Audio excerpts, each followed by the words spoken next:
Baik, Assalamualaikum warahmatullahi wabarakatuh. Bertemu lagi bersama saya Ayu di mata kuliah Sistem Informasi Manajemen. Nah, di pertemuan ini kita akan melanjutkan pertemuan berikutnya, yaitu kita akan membahas lanjutan dari aset sistem komputer. Kita lanjut ke alat input dan output.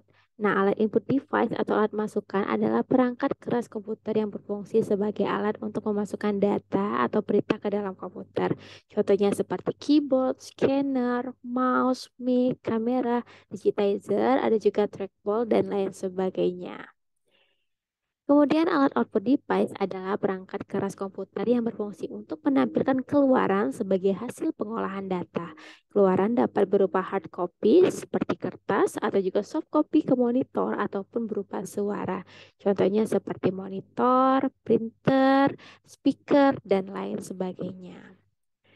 Kita masuk ke secondary storage. Nah, secondary storage ini adalah peralatan yang dapat menyimpan data, informasi, dan program secara permanen. Contoh itu seperti apa? Ada namanya disket, memori, ada namanya flash disk, ada juga yang namanya eh, hard disk eksternal, dan lain sebagainya.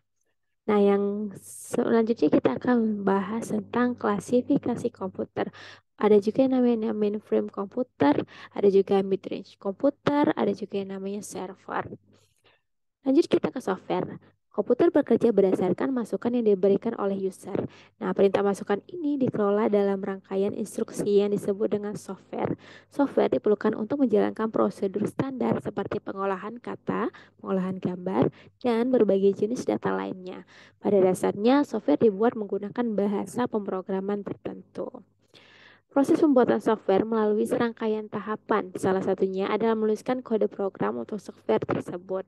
Kode program ini dibuat dengan bahasa pemrograman tertentu dan proses pembuatannya disebut dengan programming. Evolusi bahasa pemrograman dapat dibagi menjadi dua kelompok besar, yaitu seperti low level language dan high level language. Low level language adalah bahasa pemrograman awal-awal yang sangat tergantung pada jenis mesin tertentu. Artinya, program dibuat untuk menjalankan di jenis atau arsitektur mesin tertentu, dan jika dipindahkan ke mesin atau komputer lain, maka program tersebut tidak bisa berjalan. Termasuk pada kategori ini adalah bahasa mesin atau assembly. Struktur perintahnya rumit dan nyaris sulit untuk dipahami oleh manusia. Sedangkan high level language adalah bahasa pemrograman yang lebih fleksibel, mudah dimengerti, dan mudah dipelajari. Bahasa pemrograman ini tidak harus dijalankan di jenis atau merek komputer tertentu.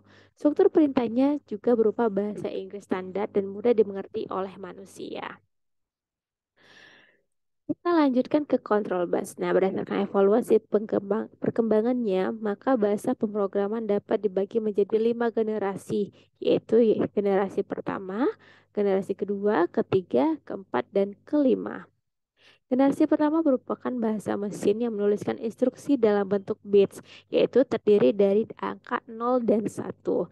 Kemudian komputer hanya mengerti satu bahasa yang disebut dengan bahasa mesin, yang terdiri atas sekumpulan instruksi yang ditulis dalam bentuk bahasa kumpulan bit. Kemudian kalau generasi kedua merupakan bahasa assembly yang menuliskan perintah berupa singkatan-singkatan dalam bahasa Inggris yang untuk mudah diingat. Generasi ketiga disebut juga sebagai bahasa tingkat tinggi atau prosedural. Bentuk bahasa sudah berupa instruksi dalam bentuk kalimat yang mulai dipahami oleh manusia. Misalnya bahasa C, Pascal, Basic, dan lain-lain. Kemudian generasi keempat disebut juga sebagai very high level language atau problem oriented atau non-procedural language. Bahasa ini bersifat user oriented dan memungkinkan user untuk program dengan perintah yang lebih sedikit dibandingkan dengan bahasa generasi ketiga.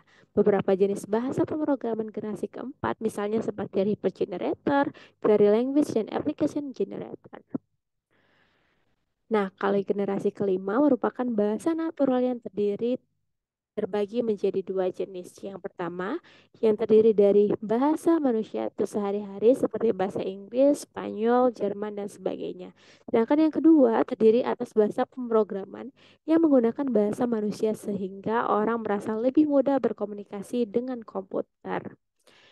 Nah, Nah, berikut ini merupakan gambar dari klasifikasi dan peranan masing-masing software pada sistem komputer.